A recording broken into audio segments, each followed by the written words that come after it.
교회에 대하여 12번째 생각하겠습니다. 교회에 대하여 장시간 생각하는 거죠. 교회 본질적인 문제를 이모저모 자꾸 살피고 있는데요. 이것은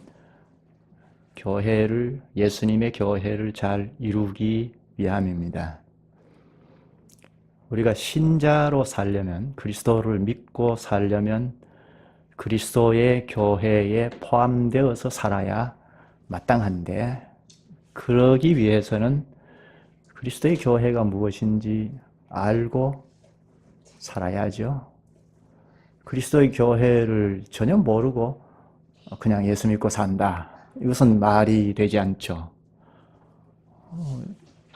기독교라는 종교 하나를 하려면 모르겠는데, 하나님의 백성으로 그리스도인으로 살려면 반드시 그리스도께서 자기 몸체, 본체에 연합한 지체들의 연합체인 교회에 포함되어서 살아야 하니까 그리스도의 몸체인 이 교회를 잘 알아야 합니다. 오늘 우리나라 교회가 세상 사람들이 얼마나 많은 욕을 먹습니까? 땅에 다 떨어졌습니다. 교회의 권위가 없습니다. 교회가 사실은 이 세상에 빛이 되고 그리고 영향력을 끼쳐야 하는데 전혀 그렇지 않죠? 욕을 먹고 있습니다. 이것은 교회를 형성하는 사람들이 원래 악해서 혹은 악한 마음을 가지고 계획적으로 우리가 교회가 세상에 욕을 먹여야 하겠다. 그럴 사람이 없죠. 다 하나님 앞에서 정직하게 바르게 살고자 하고 또 교회를 형성하고자 하는데 지금 이런 현실이 빚어집니다. 그것은 예수님의 교회를 잘 모르기 때문입니다. 여러 요인들이 있지만 우리가 교회를 생각하는 이 주제와 관련해서 생각하면 교회를 잘 모른다는 겁니다. 교회를 잘 모르기 때문에 열심을 다해서 주님의 교회를 형성해서 나가지만 이 세상 사람들에게 욕을 먹고 있다는 겁니다. 그럼 우리는 예외인가요? 우리도 별 수 없습니다. 한국 교회가 지금 이렇게 땅에 떨어져 버린 것은 우리는 아무런 책임도 없다. 목사님 저도 마찬가지인데요. 우리는 쏙 빠지고 생각하는 건 잘못입니다. 우리도 책임 있죠. 우리도 예외가 아닙니다. 우리도 예수님의 교회를 잘 모르면 역시 우리 시대에도 세상 앞에 욕을 먹는 교회를 내놓을 수 있습니다. 물론 욕을 전혀 안 먹는다고 해서 예수님의 교회답다 그렇게 말할 수는 없지만, 그러나 너무 교회 권위가, 교회 위상이 땅에 떨어져 버린 이런 상황을 놓고 생각할 때 교회를 잘 알아야 하겠다 하는 것입니다. 우리가 지금 교회 본질을 놓고 생각하는데요. 본질적인 면, 예수님의 교회의 본질이 무엇인지 이모저모 살피고 있습니다. 오늘은 그리스도의 신부가 교회다 하는 점을 생각하겠습니다. 지난번에는 그리스도의 양무리가 교회다 하는 것을 생각했죠. 양무리, 양떼라고 생각할 때 강조점이 무엇일까요? 지난 시간에 생각한 내용을 얼른 좀 생각할까요? 교회가 그리스도의 양무리다 할 때 강조점이 무엇이죠? 양무리, 양떼들이 목자의 음성을 듣는다는데 강조점이 있죠. 선한 목자이신 그리스도의 음성을 듣는다 하는 것이 양무리인 교회가 생각해야 할 일이죠. 양무리이니까 이리가 외부에서 들어온다는 사실. 그뿐만 아니고 사도행전 20장에서 말하는 것은 에베소 교회 장로들에게 말을 했죠. 여러분 중에도 일어난다 했죠. 그러니까 교회 안팎에서 일이 발생이 되는데 이런 일에도 선한 목자이신 그리스도의 음성을 듣고 따른다 하는 것이 중요하다 했습니다. 그리스도의 양무리라 하는 여기서의 강조점은 선한 목자이신 그리스도의 음성을 듣고 따른다 하는 데 있습니다. 오늘 교회는 그리스도의 신부라고 할 때 강조점이 무엇일까요? 신부? 신부는 신랑을 맞이할 준비를 한다 하는 거겠죠? 우리가 상식적으로 생각할 때도 신랑을 생각하고 준비하고 단장한다는 데 있습니다. 오늘 이 점을 뒤에 가면 좀 밝혀질 것입니다. 서대에서 읽은 요한계시록 21장 2절 끝부분에도 보면 신부가 남편을 위하여 단장한 것 같더라 합니다. 여기 신부는 교회를 말하는데 남편은 그리스도를 말하는데요. 이 구절은 혼인잔치에 참여한 신부인 교회, 그 상태가 신랑이신 남편이신 그리스도를 위해서 단장한 것 같다라 합니다. 혼인잔치에 참여하는 교회는 예수 그리스도를 위하여 단장한 상태로 참여합니다. 그럼 혼인잔치가 이루어집니다. 그럼 그리스도와 완전한 일치를 이룹니다.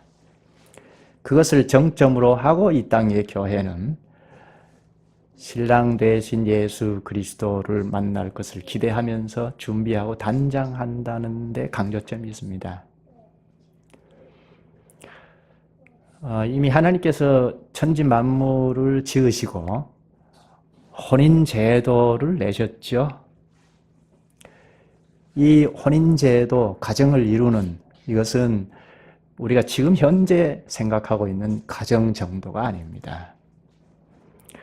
하나님께서 가정제도를 내셨는데 이건 하나님과 연합한 가정을 말합니다.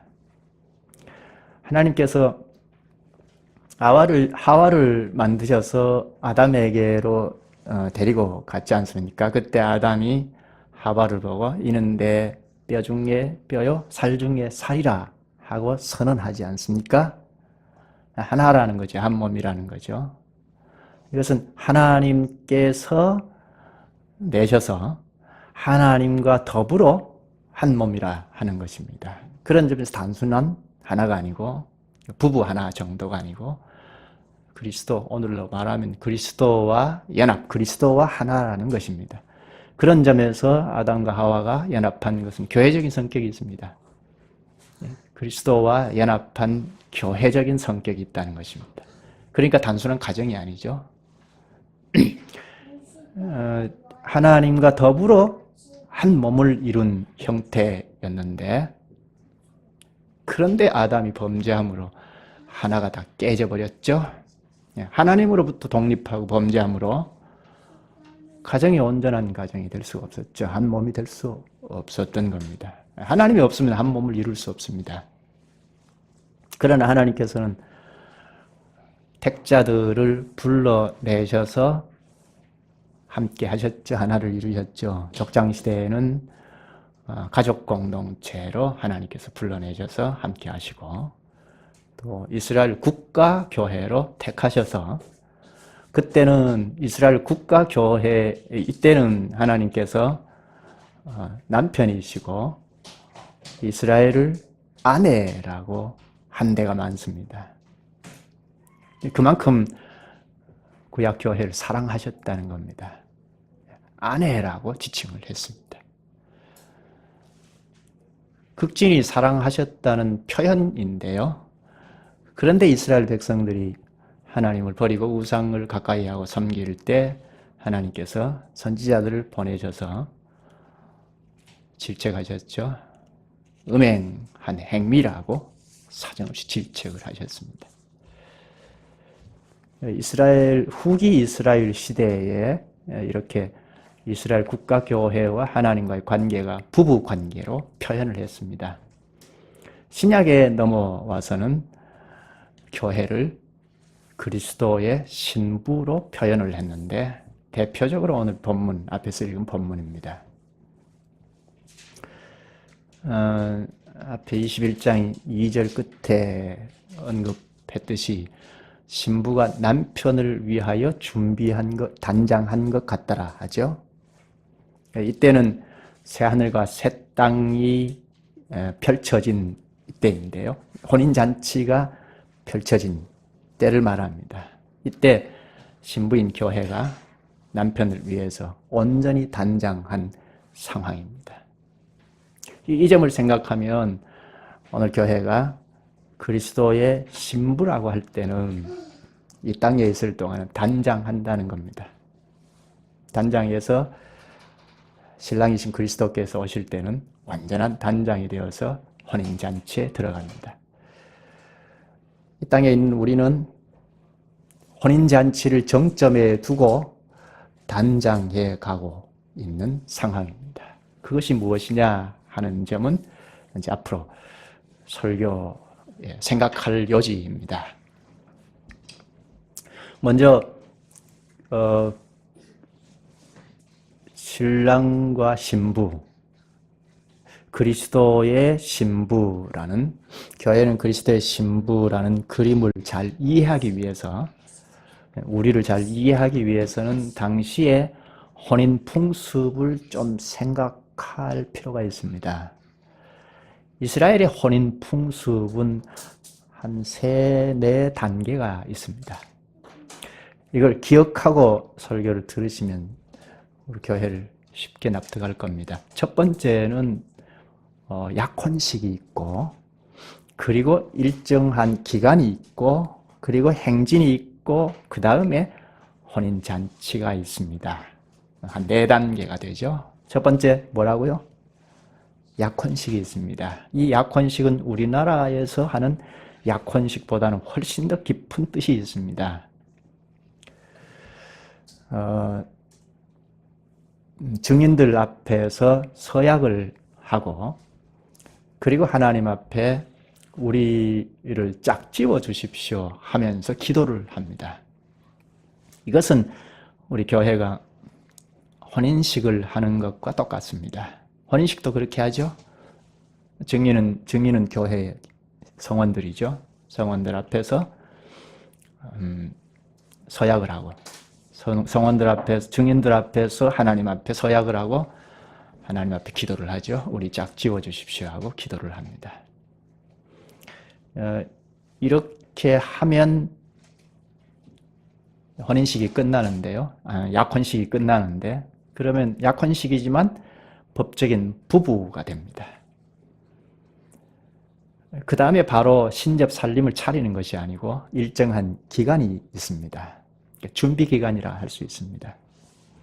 이때 신랑은 신부 아버지에게 결혼 지참금을 지불합니다. 만약에 지참금이 없으면 신부 집에 가서 일을 해줍니다. 우리 창세기를 배울 때 야곱이 삼촌 라반 집에서 일을 해주는 것을 배웠죠. 라헬을 얻기 위해서 7년을 더 일해주지 않습니까? 그것은 지참금과 같은 것입니다. 신부 집에서 일해주는 것은 결혼 지참금입니다. 이때 신부는 뭘 하죠? 신부는 신랑을 맞이하기 위해서 단장하고 준비를 합니다. 일정한 기간이 끝나면 이제 신랑이 신부 집으로 가는 행진이 있습니다. 신랑은 최고의 모습을 하고 신부 집으로 행진해 갑니다. 횃불을 들고 노래를 부르면서 앞선 친구들을 따라서 행진해 갑니다.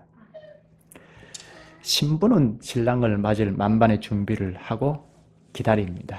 저 멀리 신랑 일행들이 오는 것을 보면 신부집에서 그동안 준비했던 음식을 나누면서 잔치를 벌이기 시작합니다. 그리고 신랑이 도착을 하면 혼인잔치가 벌어집니다. 보통 7일간 잔치를 합니다. 그 이상도 할 수도 있습니다. 잔치가 끝나면 신랑은 신부를 데리고 자기 집으로 다시 돌아갑니다. 교회도 이와 같다는 겁니다.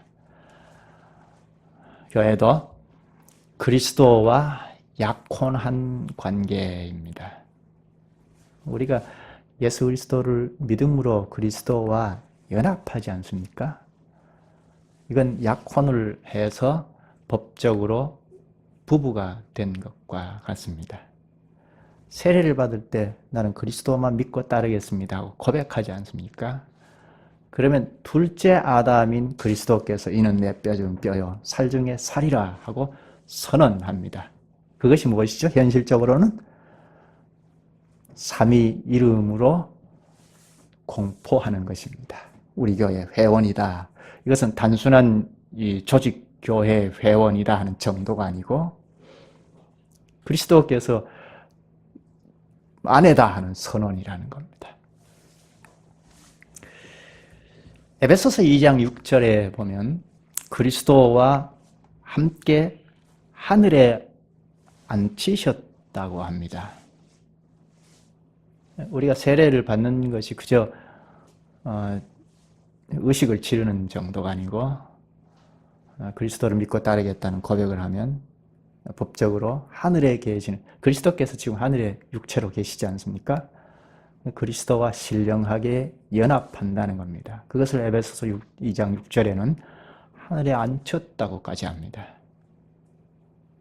우리는 합당한 세를 주고받았다면 하늘에 앉힌 존재입니다.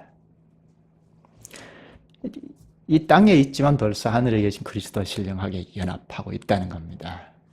그런데 오늘 본문 21장 2절에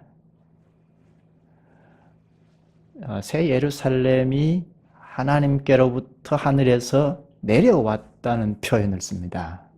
여기 예루살렘은 교회입니다. 뒤에 신부가 남편을 위하여 단장한 것 같다라 하지 않습니까? 교회는 하나님께로부터 하늘에서 내려온 존재입니다. 신령하게 하늘에 계신 그리스도와 연합하여 하늘에 올랐다가 내려온 존재입니다. 교회는 그리스도와 약혼한 다음에 하나님께로부터 내려왔습니다. 그리스도의 신부이죠. 그런데 지금은 일정한 기간입니다. 이게 이스라엘 혼인 풍습하고 같이 맞물려 있죠. 일정한 기간이 있습니다. 신랑은 이때 뭘 하죠?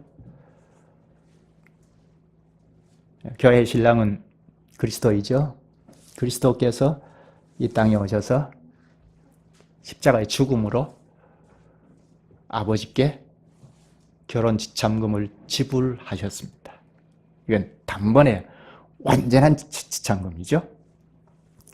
그래서 사도행전 20장 28절에 피로 사신 교회라고 합니다. 신부는 이때 뭘 하죠? 신랑을 맞이할 것을 생각하고 준비하고 단장한다고 했죠. 신랑이신 그리스도를 맞을 만반의 준비를 하고 단장합니다. 준비 기간이 다 끝나면 신랑 되신 그리스도께서 행진합니다. 그리스도께서 오시면 그동안 단장하고 기다리던 교회와 혼인잔치에 들어갑니다. 이 혼인잔치가 영원한 혼인잔치이죠. 이런 일은 이미 삼위 하나님께서 계획하신 일입니다. 먼저 성부께서 계획하셨습니다. 에베소서 1장 4, 5절에 보면 창세전에 그리스도 안에서 우리를 택하사 하나님의 아들들이 되게 하셨으니 창세전에 그리스도 안에서 우리를 택하셨다고 하죠. 창세전에 아버지께서 우리를 택하시고 그리고 성자께서 아버지의 계획하신 대로 사람으로 오셔서 십자가에서 피 흘려 아버지께 지참금을 지불하셨습니다. 이제 교회는 그리스도와 부부 관계입니다. 법적으로 부부입니다. 이 관계는 성령 하나님께서 중매하셔서 된 일입니다. 우리 스스로는 도무지 그리스도의 신부가 될 수 없죠. 상상도 할 수 없는 일이죠. 성령께서 우리를 그리스도께로 이끄셔서 중매하심으로 그리스도의 신부입니다. 요한계시록 7장 14절 끝에 보면 성도는 우리는 어린 양의 피에 그 옷을 씻어 희게 하였느니라 합니다. 그리스도의 피로 희게 된 옷을 말하는데 이것은 혼인잔치 때 입는 옷입니다. 예수님께서도 이 땅에서 사역하실 때 마태복음 22장에 보면 임금이 혼인잔치를 배설한 것을 비유로 천국을 가르치셨는데 혼인잔치에 예복을 입지 아니한 자가 참여해서 쫓아냈다. 그래서 슬피 울며 이를 갈았다. 그런 예를 이야기합니다. 혼인 예식 때 예복을 입어야 하는데 예복을 입지 못하면 쫓김당한다는 겁니다. 그 그림을 지금 여기서 말하는데요. 성도들이 입는 옷은 그러니까 영광의 나라가 도래할 때 혼인잔치에 참여하는데 그때 입는 교회의 옷은 그리스도의 피로 씻은 옷이라고 하죠. 뭘까요? 옷을 예로 들었는데 예복을 예로 들었는데 그리스도께서 주신 의죠. 그리스도의 의입니다. 성부께서 계획하시고 성자께서 성취하시고 그리고 성령께서 적용하셔서 교회는 영원한 혼인잔치에 참여할 수 있습니다. 신부인 지상교회는 지금 준비 기간입니다. 준비하고 단장한다는 말을 반복했는데 무엇을 준비하고 단장할까요? 어떻게 준비합니까? 어떻게 단장하죠? 오늘 본문을 좀 보시죠. 19장입니다. 19장 8절을 보십시다. 그에게 빛나고 깨끗한 세마포 옷을 입도록 허락하셨으니 이 세마포 옷은 성도들의 옳은 행실이로다 하더라. 여기 준비하는 것을 말하는데 세마포 옷이라고 하고 이 세마포 옷은 성도들의 옳은 행실이로다 합니다. 이 세마포 옷이 혼인잔치에 참여할 옷인데 이것은 성도들의 옳은 행실이라 하죠. 옳은 행실은 선행을 말하죠. 선행은 믿지 않는 사람도 행하죠. 우리 여리문답 배울 때 배웠는데 믿는 사람만 선행하는 것이 아닙니다. 그러면 여기에 불신자도 행하는 선행을 말했을까요? 그렇지 않죠? 무엇일까요? 세마포 옷을 입도록 허락하셨으니 하죠. 허락하신 겁니다. 입게 허락한 겁니다. 신부에게 예복을 주신 거죠. 허락하신 거니까. 이게 세마포 옷입니다. 그럼 옳은 행실은 우리의 무슨 선행이 아니죠. 허락해서 허락을 받아서 입는 것이니까 우리의 선행이 아니죠. 법적인 용어인데요. 우리가 도덕적으로 옳게 행해서 그런 도덕적인 문제가 아니고 법적인 겁니다. 앞에 그리스도의 피로 씻어진 흰 옷이라고 한 것처럼 그리스도의 의를 말합니다. 우리가 그리스도의 의를 옷을 입듯이 입고 혼인잔치 참여한다는 겁니다. 그러니까 처음부터 끝까지 우리 것이 없죠. 그리스도께서 주신 거죠. 이 땅에 있을 때도 그리스도께서 결혼 잠금을 십자가에서 아버지께 지불하심으로 우리가 성령의 중매함으로 그리스도의 신부가 되었고 혼인잔치에 참여하는 것도 역시 그리스도께서 십자가에서 행하신 그 의의 옷을 덧입혀 주셔서 그것이 세마포시고 예복이 되어서 혼인잔치에 참여합니다. 그럼 처음부터 끝까지 우리 것이 없죠? 그러면 우리가 로봇인가? 우리가 무슨 기계의 부속품 정도인가? 그건 아닙니다. 성경에 보면 우리에게 독려하고 이렇게 하라 한 명령이 많죠? 그건 뭘까요?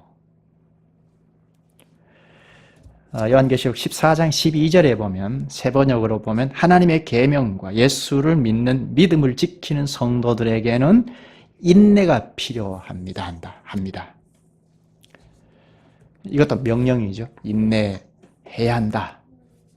여기 하나님의 계명을 지키고 하나님 말씀대로 산다는 거죠. 하나님 말씀대로 살고자 하고 또 예수를 믿는 믿음을 지키려면 인내가 필요하다고 합니다. 왜 그렇죠? 그리스도를 믿고 말씀대로 살고자 하면 왜 인내가 필요하죠?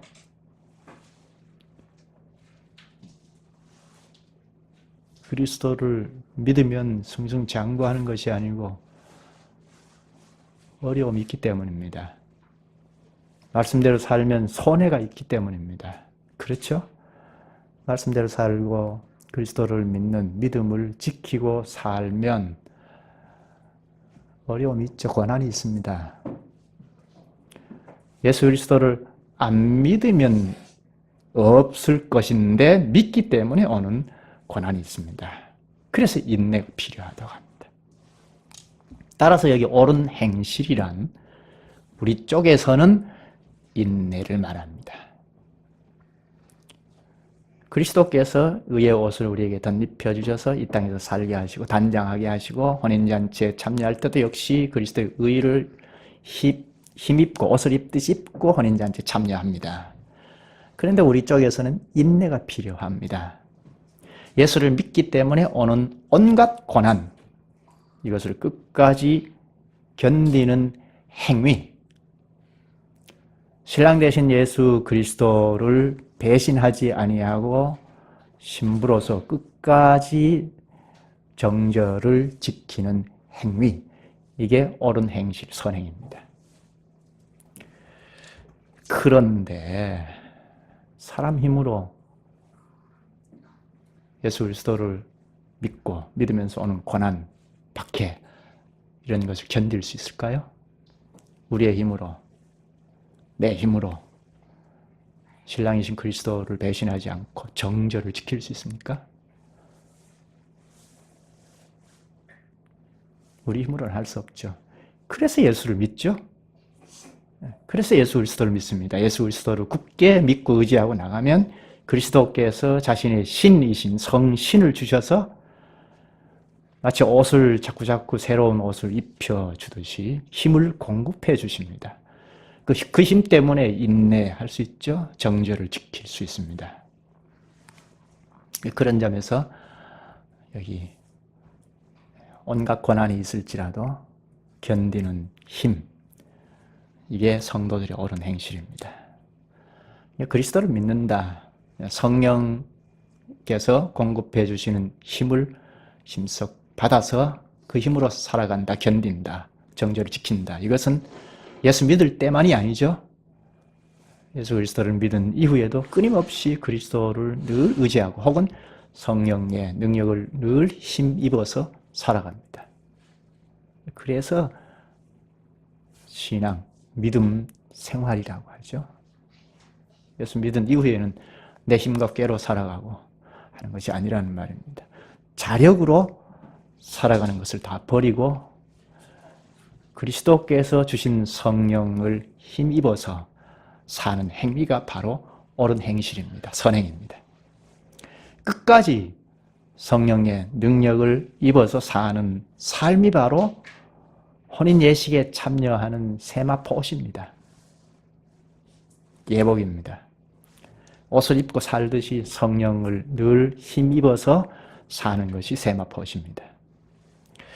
성령은 우리를 그리스도의 신부답게 단장하게 하십니다. 이 세마포 옷은 성도들의 옳은 행실이로다.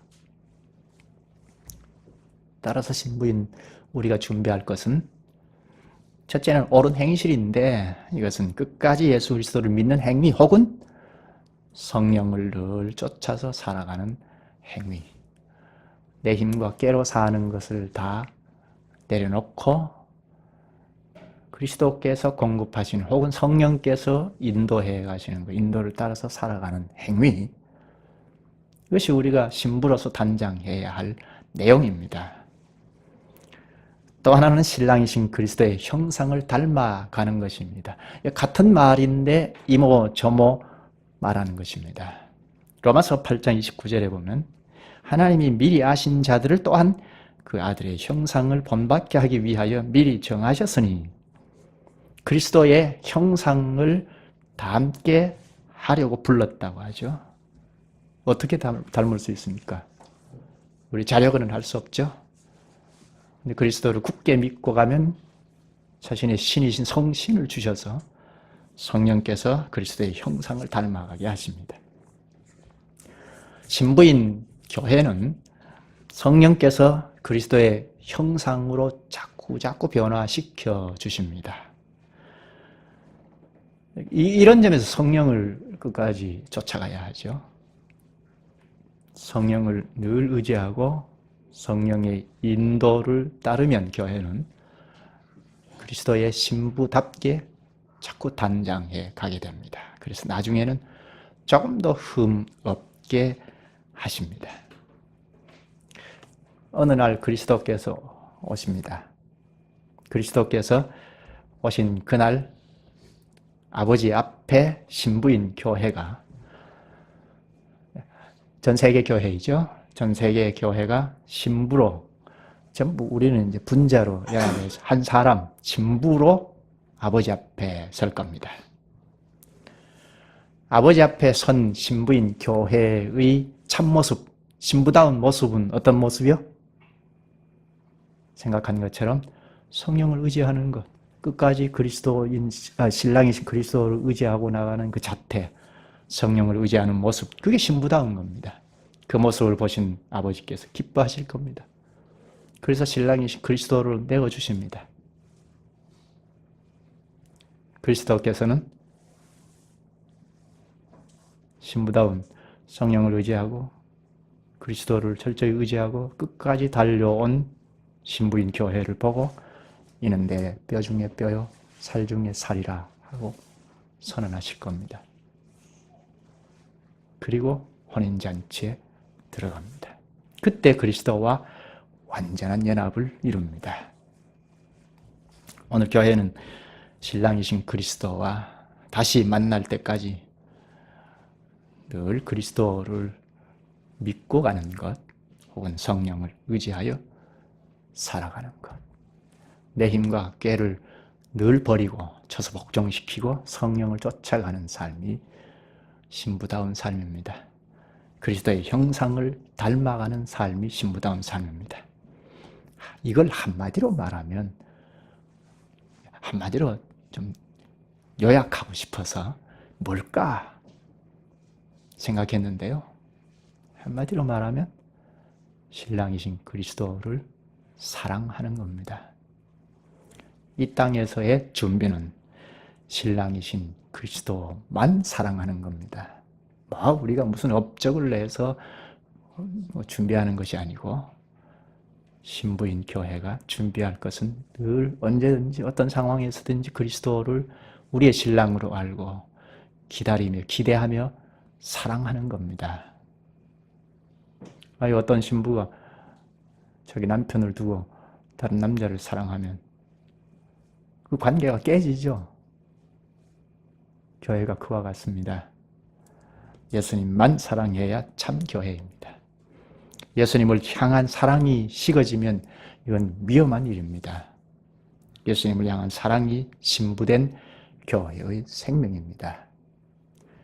교회가 그리스도의 신부다 할 때 신랑이신 그리스도만 사랑하고 그리스도께서 성령으로 우리에게 음성을 들려주실 때 그것만 쫓아가는, 그게 교회다운, 신부다운 모습입니다. 사랑이 식어지거나 없어지거나 하면 교회의 본질은 상실한 것입니다. 예수님에 대한 사랑이 우리 신앙생활의 본질입니다. 예수님께서 이 땅에서 사역하실 때 어떤 청년이 예수님을 시험하기 위하여 선생님, 율법 중에 어떤 것이 제일 큽니까? 하고 물었습니다. 그때 예수님께서 뭐라고 하셨습니까? 우리가 너무나 잘 아는 말씀인데, 내 마음을 다하고 목숨을 다하고 뜻을 다하여 주 너의 하나님을 사랑하라.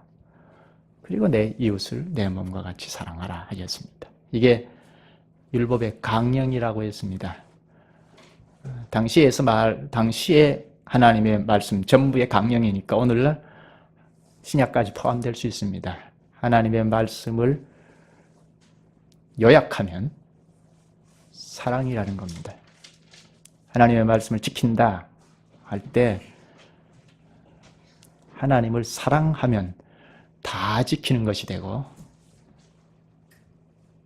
사랑의 결함이 있으면 몇 가지 지켜도 다 못 지키는 것이 됩니다. 우리는 그리스도의 신부입니다.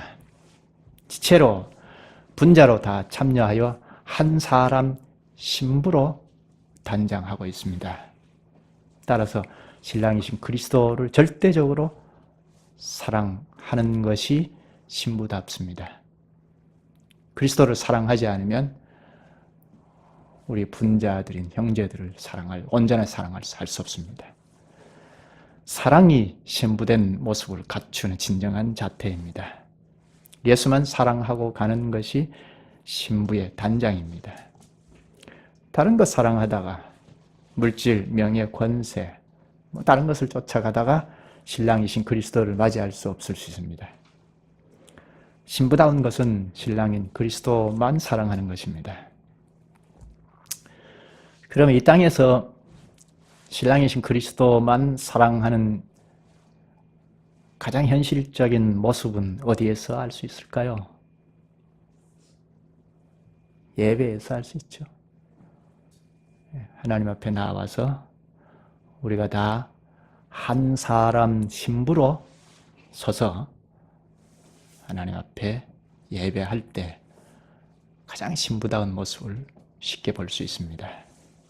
이때 그리스도께서 마치 첫 아담이 하와를 보고 선언한 것처럼 내 뼈 중에 뼈요 살 중에 살이라 하고 선언하실 것입니다. 이게 우리 현실 이 땅 위에서의 교회에서의 예배입니다. 그러면 예배가 에덴 동산으로 회복이 된 거죠? 이미 혼인잔치는 시작이 된 겁니다. 이런 예배 행위에 참여하는 교회가 장차 영원한 혼인잔치에 들어갈 것입니다. 기도하시죠. 자비하신 주님, 주님께서 저희를 예수님의 신부로 삼으시고 지금은 신랑이신 그리스도를 맞이하는 준비 기간으로 살게 하시옵나이다. 예수님께서 이미 십자가에서 피 흘림으로 지참금을 아버지께 다 지불하셨기에 그 보혈로서 깨끗하게 된 세마 벗을 저희들이 입혀주시오니 감사합나이다. 그리스도께서 입혀주신 옷이 곧 옳은 행실임을 가르쳐 주셔서 저희가 그리스도만 굳게 믿고 그리스도의 의를 늘 덧입어서 그리스도만 사랑할 수 있게 하시옵소서. 예배 때마다 그리스도와 하나임을 경험하면서 영원한 혼인잔치를 기대하고 살아가게 하여 주시옵소서. 예수님의 이름으로 기도하옵나이다. 아멘.